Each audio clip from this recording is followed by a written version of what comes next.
Since Henrik's intro was from the same song as the bass riff, I found it amusing when I heard him play it. Having that was a good thing.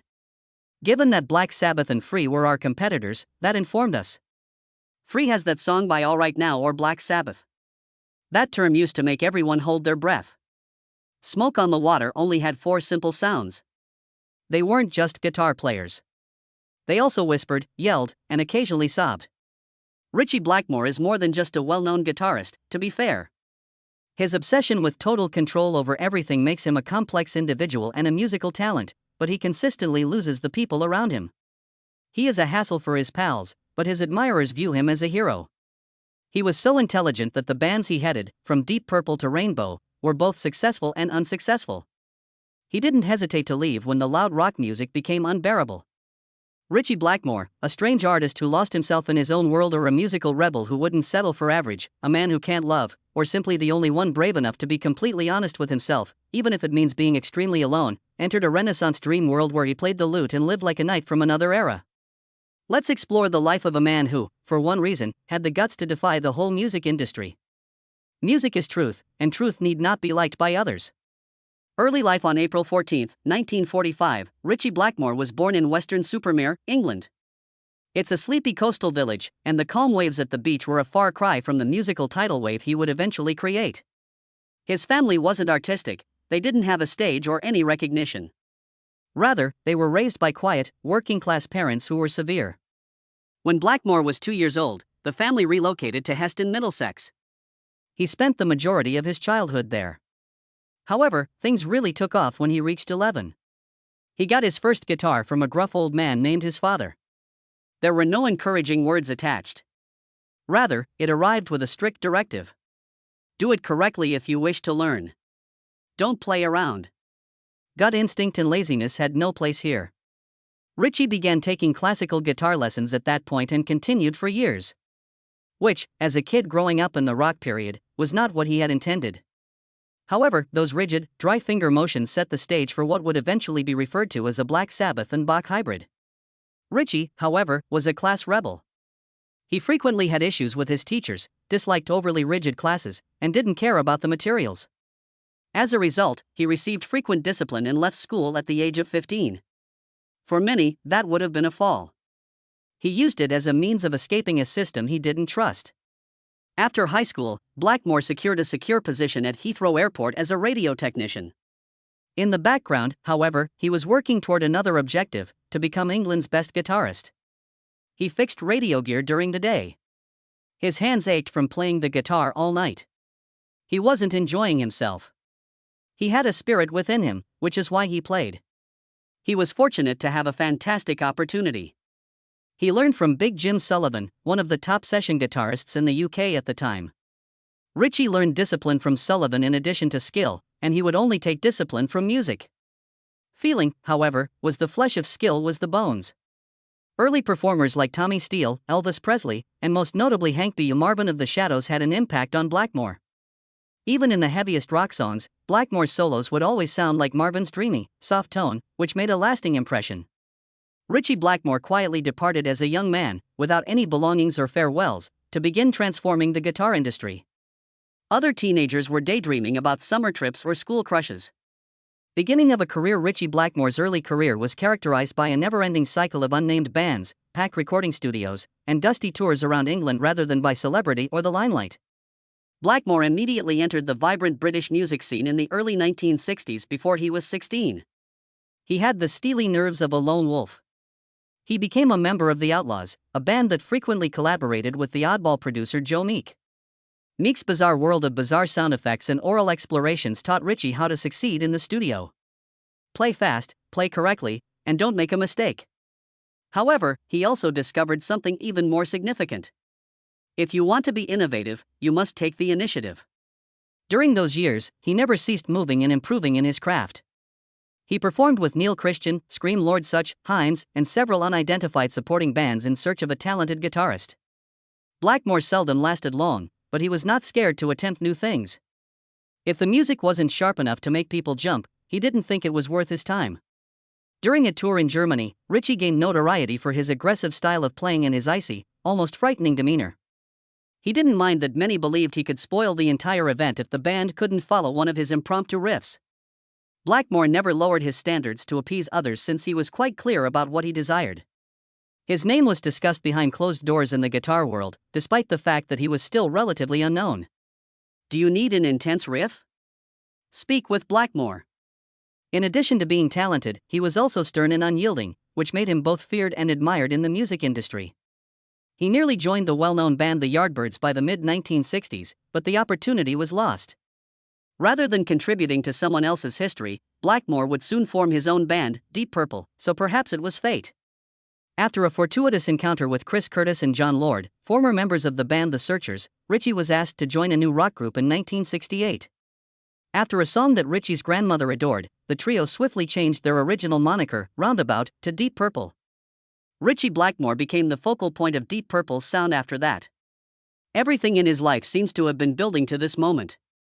From a high school dropout bent over a guitar in a packed radio workshop, Blackmore had become the creator of a musical era. He was about to make a significant move. Achievement at work. Ritchie Blackmore never found it easy to blend in with Deep Purple. He claimed to have total control over sound at that point. Blackmore was the driving force behind the band's transition from psychedelic to hard rock. He had no desire for pleasant music. If he wanted the music to sound like war, he had to control every note. In 1970, Deep Purple and rock made a significant impact. The days of floating along cover songs are done. They are replaced by music that is intense, muscular, and fierce. On Speed King, Blackmore began to break old rules with his guitar in lines like Fortresses. On Child in Time, he experimented with a new guitar technique by fusing eerie sustain with a classic legato. Blackmore wasn't just playing for attention. He had a fixation and was playing to tell a story. In 1972, Machine Head, one of the most significant records in hard rock history, was released. An actual accident served as the inspiration for Smoke on the Water. However, because the main riff was so simple, Blackmore reportedly came to despise it. He thought it was a drab, uninspired riff that expressed his feelings. Getting things easily didn't appeal to him. The solo he was most proud of was Highway Star. He referred to it as a concerto in the Bach style, but he added triad patterns, pedal tones, and harmonic minor scales to give it the ferocity and speed of rock. Even though the music reached epic heights, the band began to disintegrate despite his ability to make the guitar sound like a symphony. Blackmore grew distant and icy. Gillan, known for his dramatic screams, grew increasingly irritated with Blackmore's domineering behavior. John Lord's plans to incorporate funk and soul into their sound were strongly opposed by Blackmore. By 1974, when Deep Purple took a different tack with Stormbringer, Blackmore had had enough. When the band refused to record Black Sheep of the Family, a song he interpreted as a final warning, he resigned. Deep Purple would be the battleground for creation if Rainbow served as one. It would be steadfastly ruled by Blackmore. In 1975, Ritchie Blackmore collaborated with Ronnie James Dio and members of E.L.F. to create Rainbow. Man on the Silver Mountain made it obvious that this was no ordinary rock. The guitar was like a sword, the voices were like prophecies, and the riffs moved like horses. Blackmore, however, was not pleased. The E.L.F. members, in his opinion, were too typical for his beliefs. After the first record, he fired everyone but Dio. One of the greatest heavy metal albums ever released, Rising Rainbow reached its artistic zenith in 1976. Stargazer was a nearly 9-minute song that combined hard rock, classical music, and Eastern epic tones. There, Blackmore transformed his guitar into a string orchestra and Dio into a storyteller of the Bible. But behind the brightness was a silent hell. Jimmy Bain is a bassist. You didn't know when you would lose your job. Because you had to walk on a wire while holding a gun to your back, Rainbow was a frightening place to be. Tony Carey is a pianist. Ritchie's words were all intended to be humorous. All of them. Just once. Cozy Powell, the drummer, had to record a section 50 times. I had forgotten what I was doing, he said. Everything was under Blackmore's control, including the stage lighting, sound, and hotel room setup. Disagree? You're finished. Insufficient. You've changed. It was a wonderful musical machine, but it was cold. When Dio left Rainbow in 1979 because he wasn't happy with the band's financial performance, Rainbow started to change. Even though the down-to-earth record with Since You've Been Gone was a big hit, it wasn't really Rainbow. Blackmore hired Graham Bonnet and then Jolan Turner in the early 1980s. Both of their voices were better made for radio than for legend.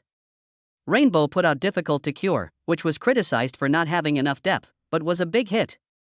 In 1984, Blackmore shocked fans by getting back together with Deep Purple. 1984's Perfect Strangers showed that Blackmore was still putting himself in dangerous situations. But his relationship with Gillan was still bad. The trips went well, but the band members lost touch with each other emotionally.